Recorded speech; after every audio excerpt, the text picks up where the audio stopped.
Bonjour à tous et à toutes, chers concitoyens, concitoyennes de Savoie. Nous sommes à 10 jours maintenant de la déclaration d'indépendance. Rappelez-vous, qui deviendra une fête nationale le 27 octobre 2023. Et le gouvernement est installé. Nous ne sommes pas sans rien faire et croyez-moi, le chantier est énorme.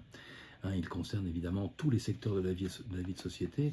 Et j'aimerais vous dire en quelques mots quelles sont nos priorités d'action actuellement, pour vous dire que nous ne sommes pas derrière une déclaration prononcée sans agir. Évidemment, nous agissons. Alors, la première chose que nous sommes en train de mettre sur pied maintenant, c'est la Haute Cour de justice, qui est en train, donc elle sera effective dans quelques jours. La reconnaissance auprès de toutes les nations. Nous sommes en lien avec beaucoup de pays et la reconnaissance est en train de se faire et vous vous doutez bien que c'est beaucoup de tractations et d'invitations pour pouvoir acquérir sur le plan public ces reconnaissances. Ensuite, un sujet qui nous tient à cœur, mais je pense qu'il vous tient à cœur particulièrement, ce sont les taxes. Et particulièrement, dans un premier temps, les taxes en lien avec les radars.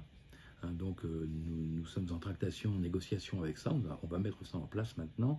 Donc pour l'arrêt des taxations radars, étant donné qu'en Savoie, il n'y aura plus de taxes radar, il y aura des surveillances, ça c'est sûr, mais plus masquées derrière le bâton de vous devez autant si vous avez passé quelques kilomètres. Pareil pour les autoroutes, nous allons abolir les taxes d'autoroute, nous ferons comme en Suisse, avec ce qui est beaucoup plus logique, avec une vignette qui sera pour l'année et qui sera beaucoup plus juste pour tout le monde.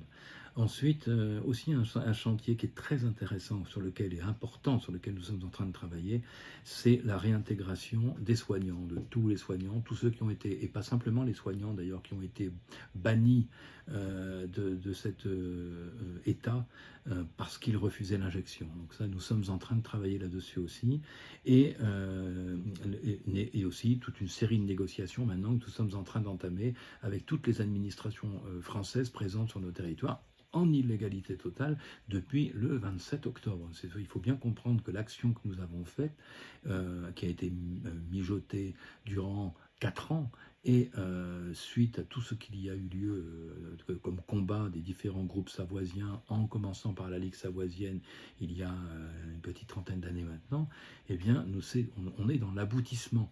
Donc bien sûr nous sommes face à des critiques, nous sommes face, ça on le sait bien, les choses ne vont pas se passer comme ça, comme je veux dire, une lettre à la poste, comme on dit, ça ne va pas se faire facilement. Nous sommes face à des critiques sérieuses, et la raison pour laquelle nous avons besoin du soutien, des compétences, de la créativité, de votre créativité, de vos talents, pour que vous puissiez nous aider. Nous ne pouvons pas travailler seuls. On travaille pour tout le monde, et on a besoin que tout le monde nous aide. Donc cette déclaration d'indépendance est déclarée au monde entier, particulièrement pour les Savoisiens et les Savoisiennes. Aidez-nous, apportez vos compétences. Et peut-être une chose qui est très intéressante que nous vous proposons, c'est de faire des groupes de travail partout, dans toutes les communes de Savoie et Haute-Savoie. Quand on parle de la Savoie, évidemment, c'est l'ensemble. Retrouvons ce pays millénaire. Ce n'est pas une jeune nation qui a été déclarée 27, nous sommes bien d'accord.